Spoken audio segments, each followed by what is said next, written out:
C'est un peu difficile à croire, mais à une certaine époque, pour faire une recherche, pour l'école par exemple, il fallait aller à la bibliothèque. On devait ouvrir des livres, trouver les passages qui nous intéressaient, prendre des notes, tout ça. Oui, il y a eu une époque où Google n'existait pas. Une époque où on ne pouvait pas s'asseoir devant l'ordi, taper quelques mots et voir toute l'information s'étaler devant nous. Auriez-vous aimé vivre à une pareille époque? Non. Alors, il faut remercier le génie des inventeurs de Google, Larry Page et Sergey Brin.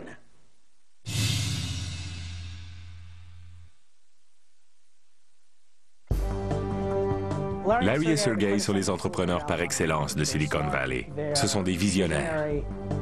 À la fin des années 90, Larry Page et Sergey Brin conçoivent Google alors qu'ils étudient à l'université Stanford.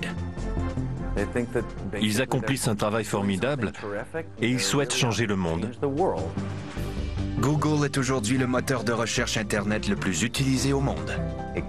Google simplifie la navigation sur le web en vous permettant de trouver ce que vous cherchez rapidement et sans difficulté. Difficile de prévoir l'impact de Google. Cette technologie change notre manière d'agir.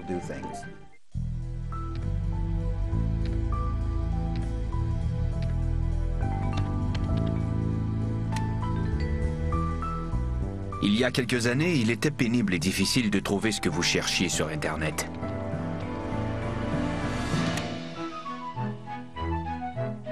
Mais aujourd'hui, grâce à Google, quiconque est muni d'un ordinateur et d'une connexion Internet peut mener à bien ses recherches.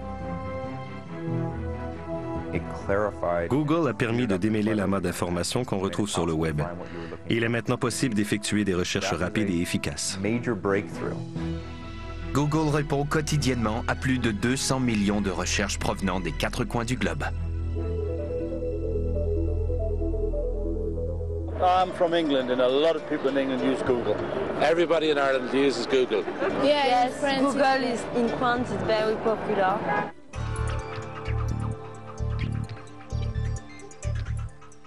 Depuis l'avènement de Google, les internautes s'attendent à trouver plus de renseignements.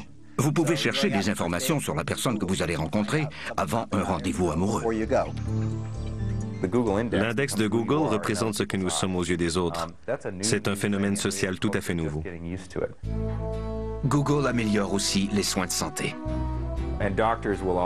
La plupart des médecins vous diront que leurs patients sont beaucoup mieux renseignés qu'autrefois. Google est le fruit du travail de 2 étudiants au doctorat ayant abandonné leurs études. Larry Page et Sergey Brin. Larry et Sergey sont les entrepreneurs par excellence de Silicon Valley. Ce sont des visionnaires intelligents et acharnés. Page et Brin mettent au point Google en 1998. Cela ne pouvait survenir à un meilleur moment. Google a fait son apparition au moment où des dizaines de millions de personnes accédaient à Internet. Les jeunes entreprises Internet se multiplient, tandis que le web est en plein essor et regorge d'informations. Le seul problème est de trouver ce que l'on cherche. Les moteurs de recherche existants produisent plus de renseignements inutiles que d'informations pertinentes. Avant l'avènement de Google, il fallait multiplier les recherches. Ou encore, sur un site comme Yahoo, vous deviez naviguer à travers de nombreuses pages. Ces moteurs de recherche avaient tous des problèmes. Par exemple, si vous cherchiez une voiture, on vous proposait des tracteurs et des tondeuses à gazon. La sélection d'informations pertinentes parmi un amas de renseignements superflus est pénible et frustrante. C'est alors que des sites comme Yahoo font appel à des bibliothécaires afin de cataloguer l'information contenue sur le web et de créer des répertoires.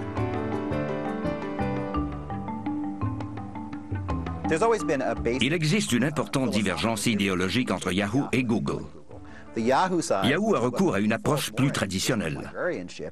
Ils emploient un groupe d'experts qui se consacre à la classification et au catalogage d'informations afin de créer un répertoire pour les utilisateurs. Toutefois, cette méthode n'est pas infaillible. Comme le nombre de pages web augmente de façon exponentielle, les experts ne sont pas suffisamment nombreux. Par contre, il est possible de gérer des ordinateurs afin qu'ils accomplissent ce même travail. Brin et Page optent pour le pouvoir de l'informatique. Après avoir étudié les systèmes existants, ils conçoivent un ordinateur super puissant qui servira de modèle pour tous les autres moteurs de recherche. Sergey Brin a partiellement divulgué son fonctionnement à l'occasion d'une conférence sur la technologie, le divertissement et le design tenue à Santa Monica. This is how we have to move the bits around to actually get the people the answers to their questions. You can see that there's a lot of data running around. It has to go all over the world through fibers, through satellites, through all kinds of connections. Brin et Page contribuent à diriger les internautes vers divers sites appartenant à des journalistes, des entreprises et des organisations qui seraient autrement demeurées dans l'ombre. L'objectif de Google est de rendre la société plus démocratique. Google a également recours à un nouveau type de marketing qui consiste à jumeler des publicités aux résultats de recherche. Un internaute qui désire se renseigner sur les fleurs verra donc apparaître des publicités de fleuristes en marge de sa recherche. Avant Google, personne ne savait comment rendre profitables les moteurs de recherche. On n'y accordait donc que peu d'importance. Google a su transformer la recherche en ligne en une véritable mine d'or.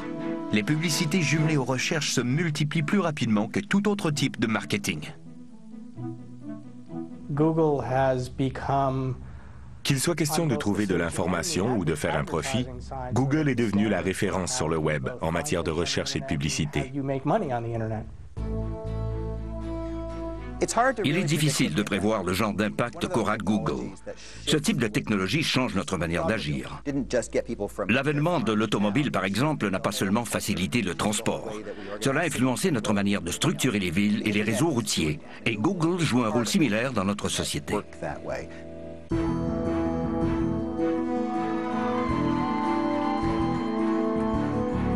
Toutefois, le succès de Google est scruté de près par la concurrence. En novembre 2004, le géant Microsoft annonce son intention de lancer son propre moteur de recherche.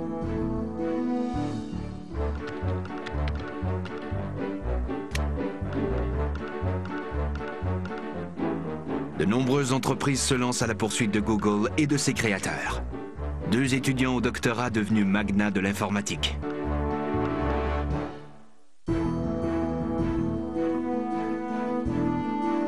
Au départ, les fondateurs de Google, Larry Page et Sergey Brin, n'ont pas l'intention de créer leur propre entreprise. Ils souhaitent plutôt vendre leur invention à une compagnie déjà établie. Ils ont tenté de négocier avec AltaVista, Yahoo, Excite et Infoseek. Mais en vain. On leur a répondu que la recherche n'était pas très en vogue et que les technologies disponibles étaient suffisantes. Vers 1997 ou 98, ces entreprises auraient pu se procurer Google pour une véritable bouchée de pain.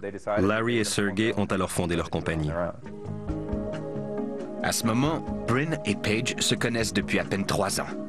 Brin, qui est âgé de 23 ans et qui poursuit des études en informatique à l'université Stanford, fait la connaissance de Larry Page, âgé de 24 ans, alors que ce dernier arrive sur le campus. Sergey et Larry faisaient partie du même programme. Ils partageaient un intérêt commun pour la recherche, sans pour autant s'être liés d'amitié. On prétend qu'ils ne s'entendaient pas très bien au départ, ce qui ne m'étonne pas. Les gens très intelligents se méfient habituellement de ceux qu'ils sont aussi. Larry Page est le fils d'un professeur d'informatique à l'Université du Michigan. Larry a toujours été très indépendant. Ce n'était pas le genre d'étudiant qui s'intéresse aux projets des autres. Il avait ses propres idées. C'est un inventeur né. Il y a plusieurs années, Larry avait conçu une imprimante à jet d'encre faite de blocs Lego. Il entreprenait souvent des projets farfelus et il parvenait à les faire fonctionner. Sergey Brin, quant à lui, est le fils d'un professeur de mathématiques à l'Université du Maryland. Sa famille quitte l'URSS alors qu'il est âgé de 6 ans. Sergey m'a toujours paru intelligent et très sûr de lui. Ses intérêts ne se limitent pas aux moteurs de recherche. Il est très au fait des nouveaux concepts en biotechnologie et s'intéresse aussi au voyage dans l'espace. Il aime les activités en plein air, comme le hockey sur patin à roues alignées. C'est sans doute le plus extraverti des deux. Malgré leur début chancelant, Brin et Page découvrent qu'ils ont beaucoup en commun et se mettent à collaborer ensemble. À vrai dire, nous avons accidentellement découvert une technologie pouvant servir à la recherche, et c'est ce qui a mené au développement de Google. Mon partenaire Larry et moi, nous faisions des recherches sur la gestion d'une grande quantité d'informations. C'est ce qu'on appelle l'exploration de données. Nous nous sommes tournés vers le web, qui contient la plupart des connaissances de l'homme. Ils découvrent alors un univers de données en pleine expansion et des moteurs de recherche aux nombreuses lacunes. Tout d'abord, il est impossible que des gens puissent cataloguer toute l'information contenue sur le web. Vous pouvez augmenter votre répertoire, mais vous ne pourrez jamais tout classifier. Le temps d'attente est aussi problématique. Les moteurs de recherche prenaient de 10 à 15 secondes pour fournir un résultat. Brin et Page sont persuadés qu'ils peuvent faire mieux. Ils observent la structure de diverses pages web et le réseau d'hyperliens qui les relient les unes aux autres. C'est alors qu'ils font une importante découverte. Les sites les plus fréquentés et les plus utiles sont pourvus de nombreux liens entrants. En fin de compte, nous avons découvert que la structure même des connaissances humaines pouvait être appliquée à la conception d'un moteur de recherche. Page et Brin développent donc le programme d'un moteur de recherche utilisant le nombre de liens entrants ainsi que plusieurs autres facteurs afin d'identifier les pages web les plus pertinentes pour chaque recherche. Toutefois, les ordinateurs suffisamment puissants pour faire fonctionner un tel programme sont à la fois difficiles à trouver et très coûteux. Ils ont dû se contenter de ce qu'ils avaient à leur disposition et ils sont parvenus à assembler plusieurs ordinateurs personnels bon marché. Ils relient ainsi plusieurs disques durs qu'ils placent dans une étagère faite de blocs de Lego afin de minimiser les coûts. Après avoir apporté plusieurs ajustements, ils sont prêts à mettre à l'épreuve leur moteur de recherche. Nous avons conçu un prototype très simple à Stanford. Le projet avait été baptisé Backrub. Peu de temps après, nous avons changé le nom pour Google. Google envoie alors un groupe d'explorateurs électroniques appelé araignées ou robots à travers le web à la recherche d'informations. Chaque fois qu'une nouvelle page est localisée, elle est automatiquement téléchargée et enregistrée dans l'ordinateur de Larry et Sergey.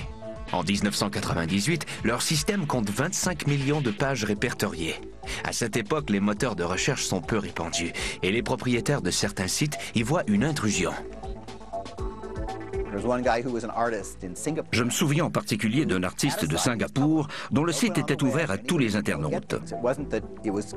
Il s'est aperçu qu'un ordinateur de Stanford téléchargeait des milliers de pages à la fois en provenance de son site.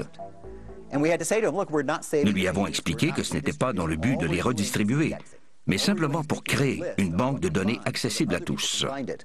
Il a quand même menacé de nous poursuivre. Malgré leurs détracteurs, la plupart des gens sont favorables à Brin et Page. Non seulement leur moteur de recherche produit d'excellents résultats, il est aussi beaucoup plus rapide que ses prédécesseurs coûteux.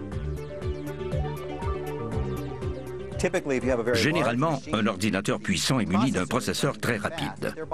Mais il faut tenir compte des goulots d'étranglement qui causent une diminution des performances. Larry et Sergey ont constaté qu'en réunissant un grand nombre d'ordinateurs moins puissants, ils pouvaient éviter ce genre de problème. Brin et Page n'ont qu'une chose en tête, la rapidité. Ils mettent tout en œuvre afin de retrancher le moindre centième de seconde du délai d'attente.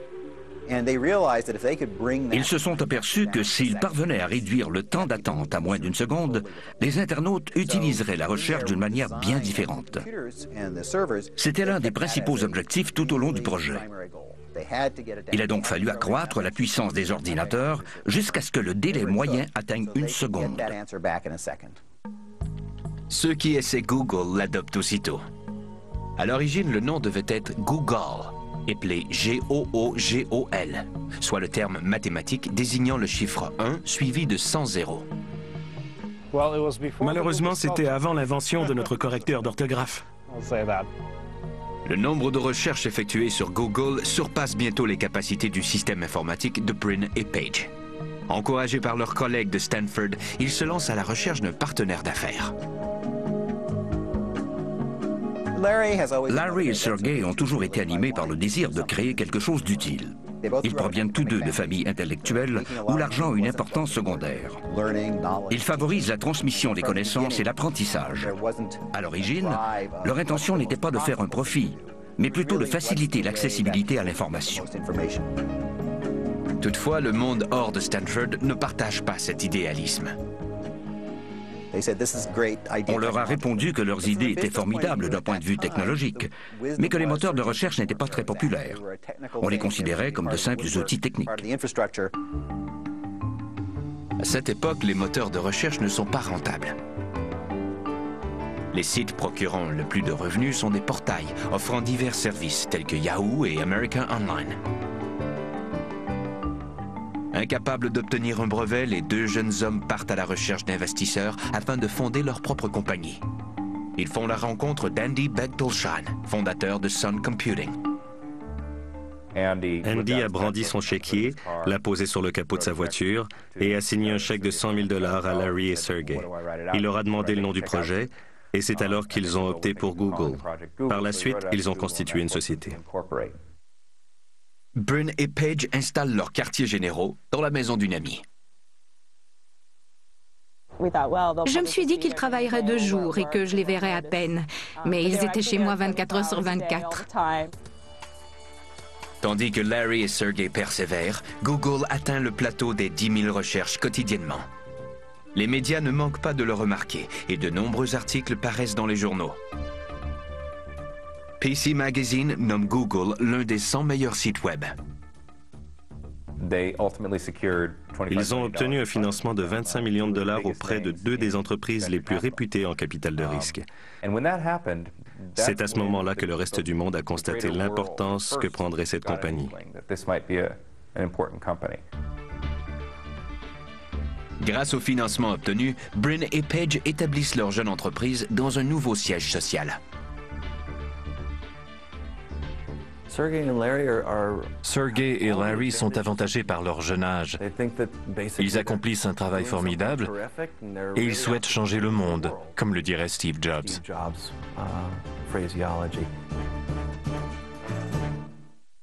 Vous vous posez peut-être la question, mais comment ça marche, Google? Après la pause, on vous explique tout ça. Pas besoin d'aller chercher la réponse sur Google.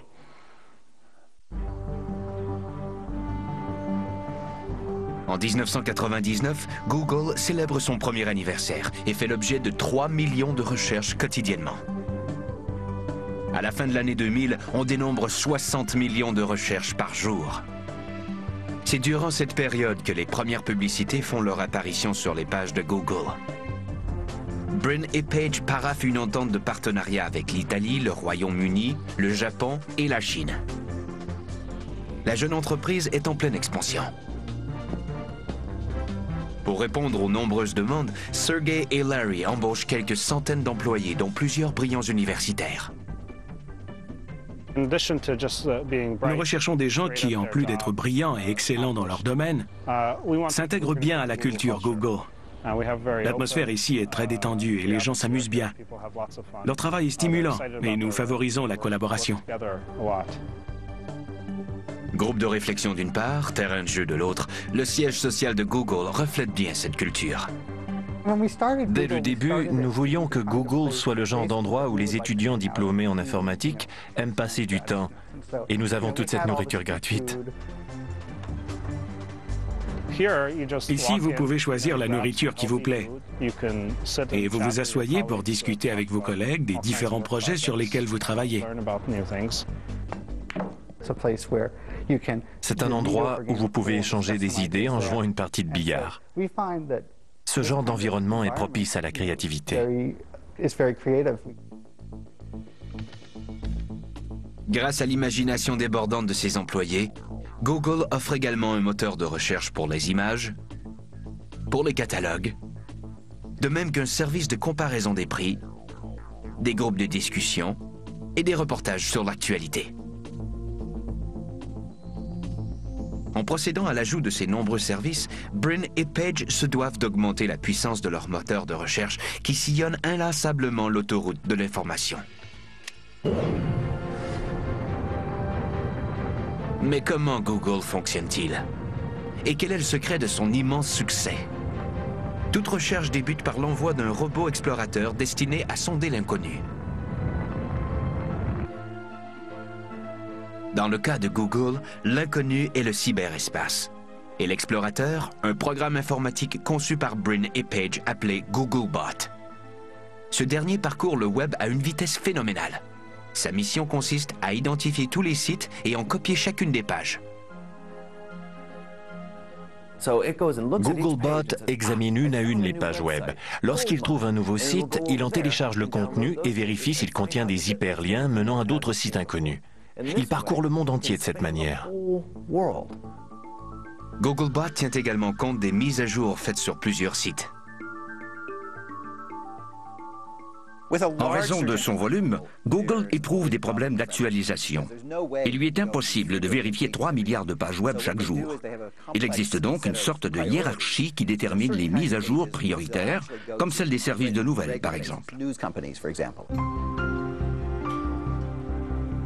Googlebot parcourt le site de CBS News à de nombreuses reprises tous les jours.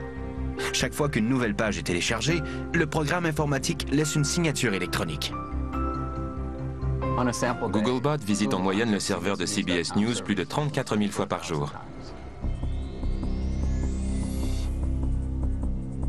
Après avoir copié une page, Googlebot expédie l'information à Google qui enregistre et classe les données dans son index virtuel. Par la suite, lorsqu'un internaute recherche un terme, tel que caméra numérique, le moteur de recherche consulte ses propres archives et relève tous les documents contenant le terme en question. Dans le cas présent, on obtient 16 800 000 documents. Il ne faut pas oublier que les ordinateurs n'ont aucun discernement. Ils peuvent regrouper toutes les pages web contenant certains mots, mais ils sont incapables de départager celles qui proviennent de sources fiables, comme le New York Times, de celles qui n'ont aucune valeur. Comment Google parvient-il à déterminer quelles sont les pages les plus importantes? La réponse réside dans le classement, un algorithme top secret entièrement conçu par Larry Page. C'est cette formule qui distingue Google de ses compétiteurs. Les concepteurs de Google ont eu la brillante idée d'utiliser le réseau d'hyperliens du web comme une sorte de concours de popularité. Page a constaté que les sites les plus achalandés étaient tous pourvus de nombreux liens entrants pouvant servir à quantifier leur importance. Un hyperlien équivaut à un vote. Lorsque vous en placez un sur votre site, vous affirmez que cette page est importante. Une page web dotée de 20 000 liens entrants est donc plus importante que celle qui n'en a que 6. Tel est donc le secret de Page et Brin. Si leurs ordinateurs sont incapables de poser un jugement, ils peuvent néanmoins compter les votes et classer les pages web par ordre d'importance. Le classement de Google est toutefois plus complexe et tient compte de nombreux autres facteurs. Mais ce qui fait de Google une invention vraiment remarquable, c'est son extrême rapidité. Chez Google, la vitesse est une véritable obsession. Vous avez à peine le temps de cligner de l'œil et vous obtenez les résultats de votre recherche. En seulement 59 centièmes de seconde, Google réunit 16 millions de résultats et les classe par ordre de pertinence. C'est ce qui en fait le moteur de recherche par excellence auprès des internautes.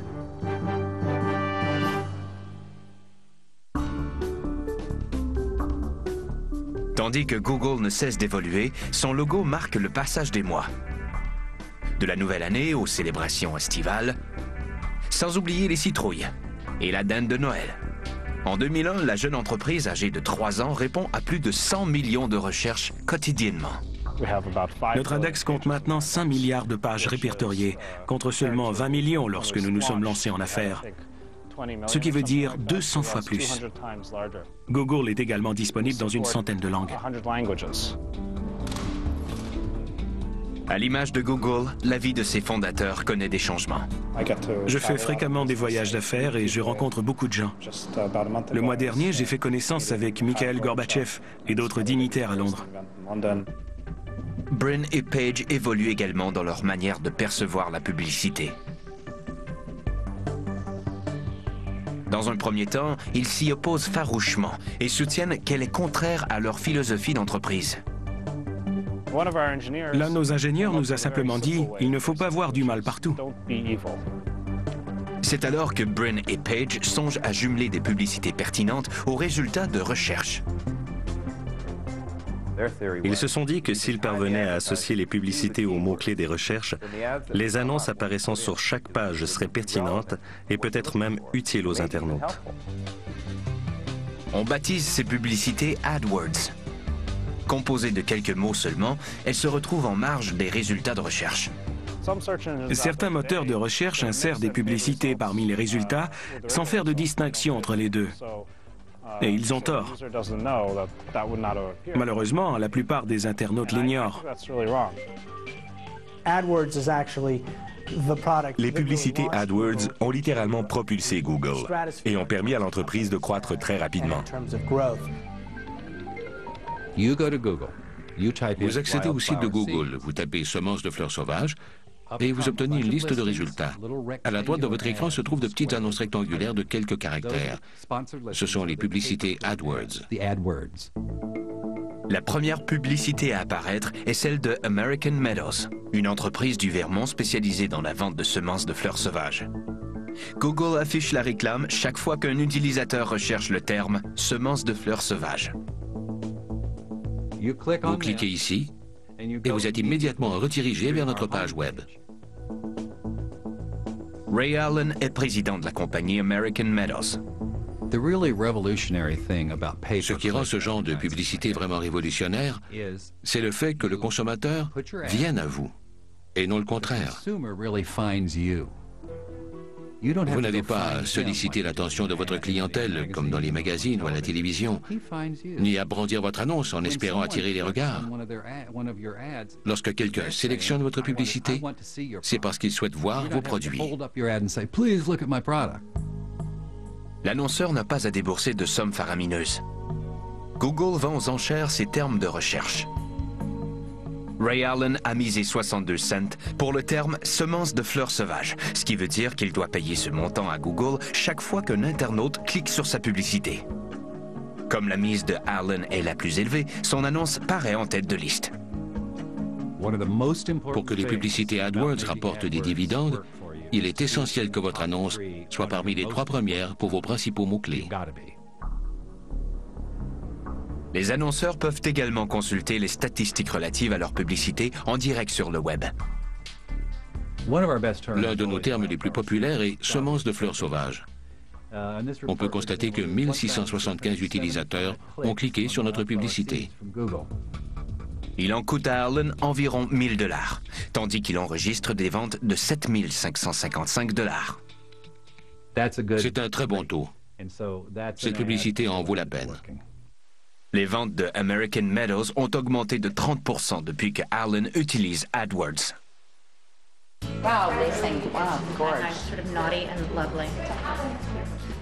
Les dirigeants de Daily Candy, une infolettre distribuée par courriel, font aussi confiance à Google en matière de publicité. Cette entreprise new-yorkaise, qui cible les jeunes femmes adeptes de magasinage, publie quotidiennement une lettre d'information dans 5 différentes villes.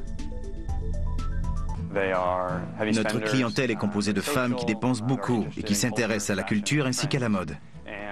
Les annonceurs sont donc intéressés à faire circuler leur message auprès de ces femmes. Daily Candy est un service gratuit. Ses dirigeants font un profit en vendant des publicités à des compagnies telles que American Express. Le prix exigé pour ces publicités augmente proportionnellement au nombre d'abonnés. C'est à ce moment qu'intervient Google. Peter Scheinbaum, qui est directeur de l'exploitation chez Daily Candy, utilise AdWords pour attirer de nouveaux abonnés. Par exemple, chaque fois qu'un internaute recherche le terme « échantillon de vente », sa publicité apparaît. Les gens qui recherchent de l'information sur les échantillons de vente constituent d'excellents clients potentiels. Daily Candy ne se contente pas d'afficher ses publicités sur Google. Ces réclames paraissent sur plusieurs autres sites dans le cadre d'un partenariat avec Google appelé AdSense. Les pages web dont le contenu est susceptible d'intéresser la clientèle de Daily Candy reçoivent donc un montant d'argent en échange de l'affichage d'une publicité.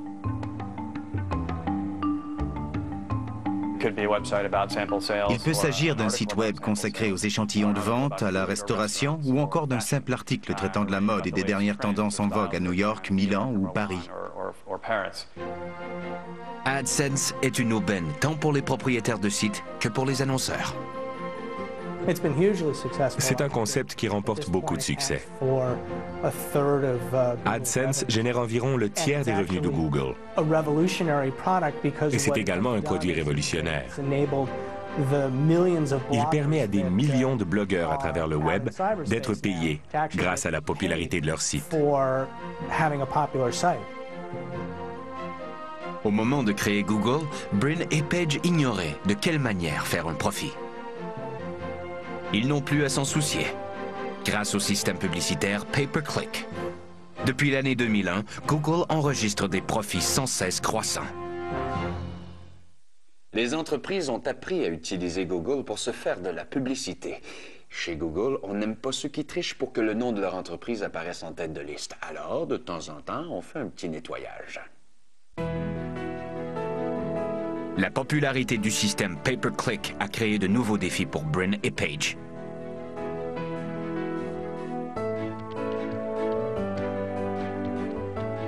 Les entreprises en ligne tentent de se démarquer de leurs concurrents afin de se retrouver en haut de la liste des résultats de recherche. La concurrence est féroce lorsqu'il s'agit de se retrouver parmi les 5 premières entrées. Google a indirectement mené à la création de diverses compagnies chargées de conseiller les publicitaires sur les différents mots-clés qui leur permettront d'obtenir un tel résultat. Prime Visibility est l'une de ces compagnies que l'on nomme optimiseur de moteurs de recherche. Cela nous permet de savoir ce que Google recherche en parcourant son index. Andrew Hazen est fondateur et chef de la direction chez Prime Visibility. L'entreprise se spécialise dans l'optimisation de pages web afin de procurer au site de chacun de leurs clients un meilleur classement sur Google. Google est reconnu pour son infâme système de classement. Vous pouvez y voir sur une échelle de 1 à 10 comment est coté votre site web. La formule secrète cachée derrière le classement des pages web contient plus de 500 millions de variables. Dans leur thèse de doctorat, Brin et Page révèlent que le nombre de liens entrants constitue le facteur le plus important. Les optimiseurs s'assurent donc que leurs clients en aient le plus grand nombre possible. Ils sont parvenus à identifier plusieurs autres variables. BoxesDelivered.com, un client de Hazen, se retrouve parmi les 3 premières entrées lors d'une recherche. Le site BoxesDelivered.com vient en aide aux gens qui déménagent. En général, lors d'un déménagement résidentiel ou commercial, les mots-clés les plus susceptibles d'être utilisés sont boîte de déménagement et fourniture de déménagement. Google attribue une bonne cote au site où le mot-clé de la recherche apparaît plusieurs fois. Hazen ajoute donc les mots « boîte de déménagement » un peu partout sur sa page web. En faisant défiler la page vers le bas, on aperçoit des mots surlignés. Google les repère et prend en considération le nombre d'occurrences. Google ne cherche pas seulement la quantité, mais aussi la qualité. On considère l'endroit où le mot-clé apparaît. Un système de pointage détermine la valeur de chaque occurrence. Le titre d'une page web, par exemple, peut valoir 8 ou 9 sur une échelle de 1 à 10. Le texte en caractères réguliers n'est cependant pas aussi avantageux que les caractères gras ou les hyperliens sur lesquels on peut cliquer.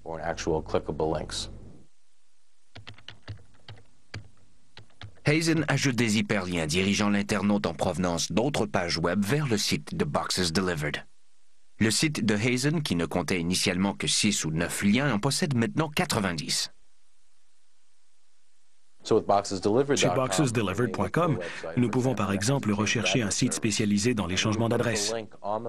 Nous ajoutons ensuite un lien sortant sur notre page web et nous contactons la compagnie en question en expliquant que nous avons ajouté leur lien sur notre site et en leur demandant de nous rendre l'appareil. Prime Visibility compte parmi ses clients Lauren Hutton's Good Stuff, Torno et Wells Fargo Century. L'optimisation des sites devient essentielle lorsqu'il s'agit de conclure des affaires sur Internet. Cela crée un équilibre à même la concurrence qui mène à l'innovation. La pertinence des sites qui se retrouvent classés parmi les premiers lors d'une recherche est aussi augmentée. Mais des gens sans scrupules peuvent aussi se servir de ces techniques afin de hisser leur site web au haut de la liste.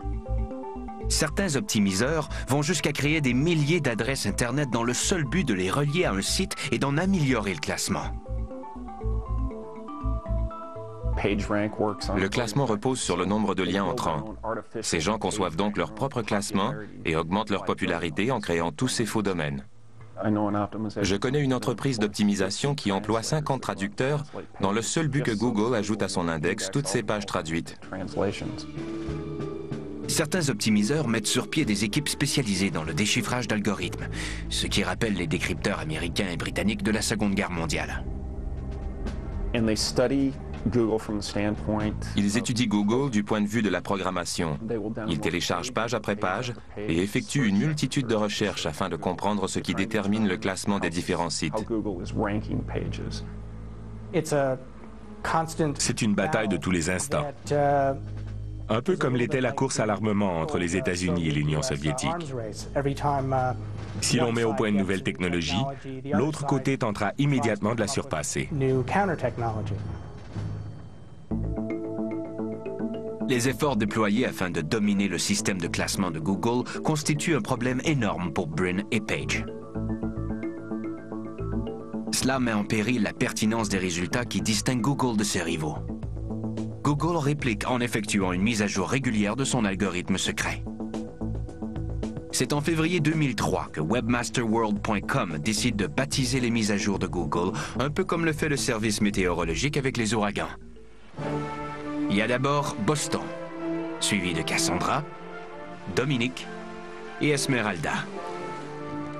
Mais c'est au matin du 14 novembre 2003 que survient Florida, la plus importante de toutes les mises à jour. Nous ne savons pas exactement ce qui s'est passé, mais Florida a sans aucun doute été la mise à jour la plus radicale de Google. La plupart des sites commerciaux ont vu des pages disparaître et de nouvelles apparaître. Cela a été un changement dramatique. Un bon nombre de sites commerciaux habituellement bien classés deviennent soudainement impossibles à trouver. Avant Florida, les mises à jour étaient mineures et nous savions comment Google allait y réagir. Après Florida, cependant, nous n'avions aucune idée de ce que Google avait bien pu faire. Le chaos a régné pendant un certain temps. Cette mise à jour a été cruciale, mais elle a aussi servi à démontrer que les dirigeants de Google sont les seuls maîtres à bord. Ils font ce qu'ils veulent de leur index. À la fin de l'année 2003, Google dispose d'une entente avec plus de 100 000 publicitaires et effectue quotidiennement 200 millions de recherches. La jeune entreprise est chef de file en matière de recherche en ligne et plusieurs de ses investisseurs sont maintenant prêts à encaisser. Le temps est venu de transformer Google en une société ouverte. En 2004, Google franchit une autre étape et débarque à Wall Street. Là, on se méfie. Imaginez, une entreprise qui ne veut pas seulement faire de l'argent, mais qui veut aussi changer le monde.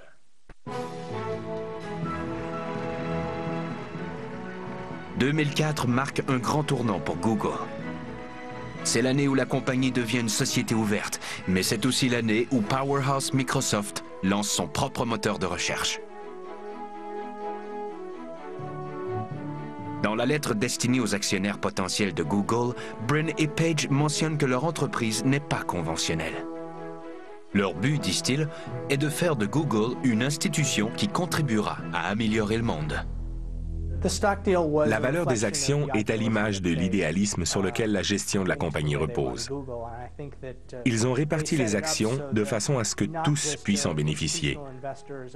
Ils ne voulaient pas vendre uniquement des parts aux investisseurs institutionnels ou aux experts de Wall Street, mais aussi aux utilisateurs de Google.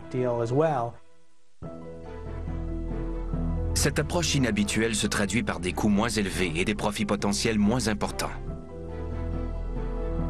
Les habiletés de Brin et Page en matière de gestion préoccupent aussi Wall Street.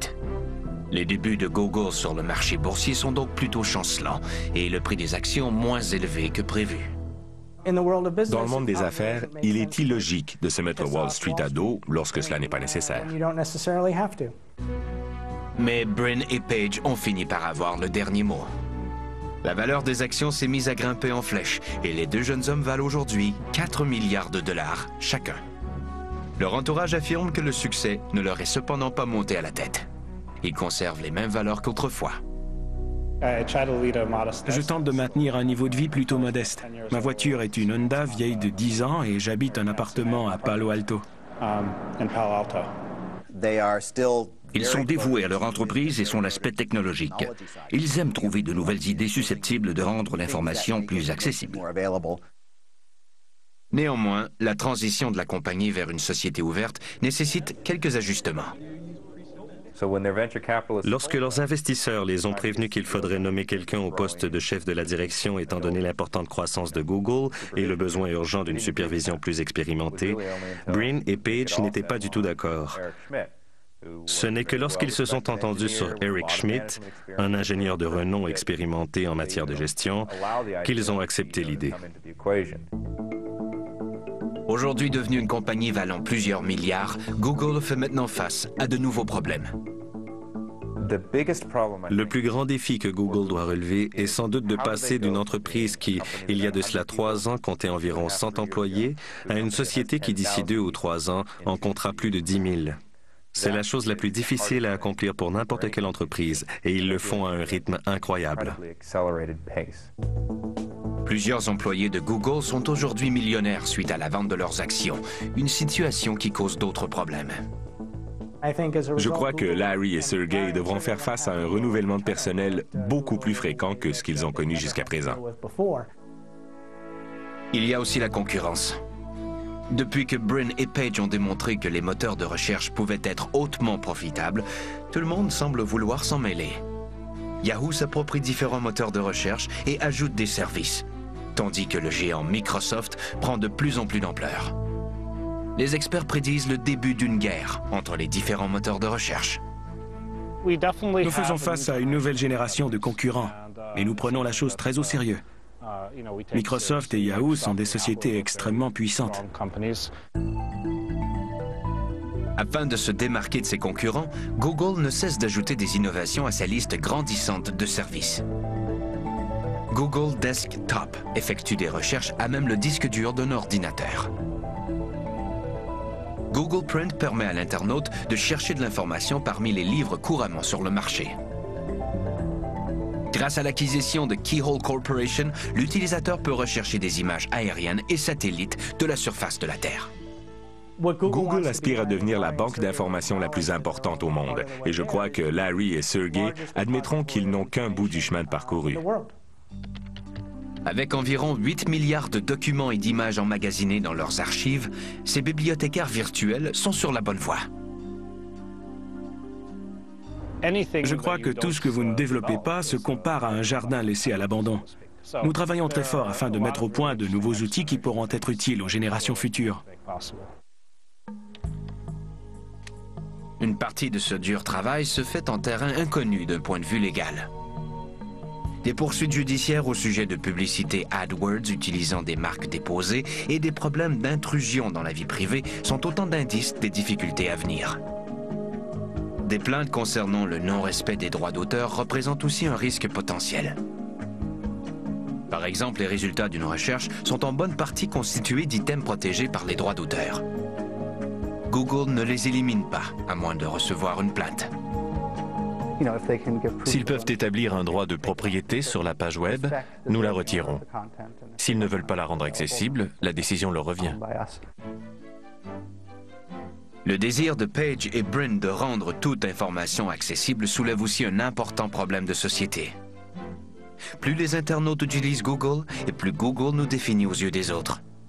Le danger que cela présente est que l'information recueillie peut s'avérer inexacte ou fausse. Google n'a aucune manière de le vérifier. Les résultats d'une recherche sont recueillis par l'index et souvent cela ne donne pas le profil complet d'une personne. Mais les gens prennent tout de même des décisions basées sur ces informations. Le génie de l'information instantanée et omniprésente est sorti de sa bouteille, pour le meilleur, mais parfois pour le pire. Dans les siècles à venir, il est possible que les historiens regardent vers le passé et considèrent le monde d'avant Brin et Page comme une sombre période de l'histoire. Les gens auront peine à croire que des générations aient vécu dans un monde où la moindre parcelle de savoir ne leur était pas immédiatement accessible. C'est un concept qui peut nous sembler étranger, mais que Google rend de plus en plus réalisable.